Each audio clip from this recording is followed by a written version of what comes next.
les économies du monde entier. Le train, les rails étant posés par le chef de l'État, le train étant mis en place par le chef de l'État, il a estimé qu'il était temps de nommer un coordonnateur, un premier ministre qui servira de coordonnateur de l'action du gouvernement. C'est uniquement cela. Ce n'est pas autre chose. Ce n'est pas un échec, comme le dit c'est l'expression d'une réussite. C'est parce qu'il a réussi pendant les 2 années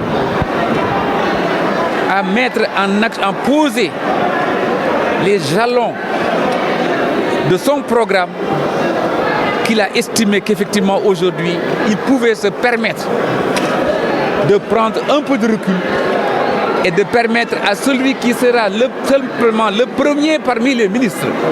Parce qu'il faut le rappeler encore une fois, le poste de Premier ministre ne fait pas partie n'est pas une structure constitutionnelle.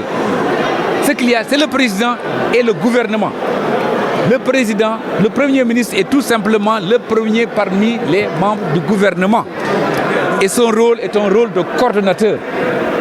Est un simple rôle de coordonnateur. Et moi, je vous assure que toute personne de bonne foi, vous m'avez vu, nous sommes entendus ce matin, lister, résumer, simplement résumer l'excellent travail qui a été abattu.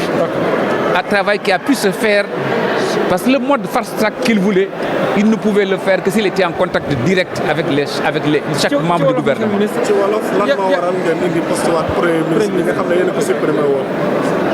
Parce que tout simplement, politique, le gouvernement, il faut que en fonction des situations. Nous avons gagné l'élection 2019. Le président de la République a fait une campagne pour Rafet. Renouer contact avec la population. La population a fait le Rafet. Le président, effectivement, nous avons constaté que l'élection, la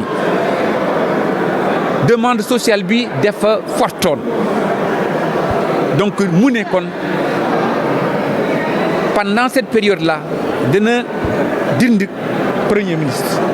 Pour que moi, je puisse liguer directement avec chaque ministre. Pour que je ne ait pas de retard. C'est ce que je fais. Et deug ku gëm yalla gis nañ effectivement que pendant cette période là lu mu bëggoon def nako lu mu waroon def nako daf ko def ba pare xam nga dafa mel ne dama jox ben exemple dafa mel ne que dafa jël raay yi pare ma jox exemple rek terre bi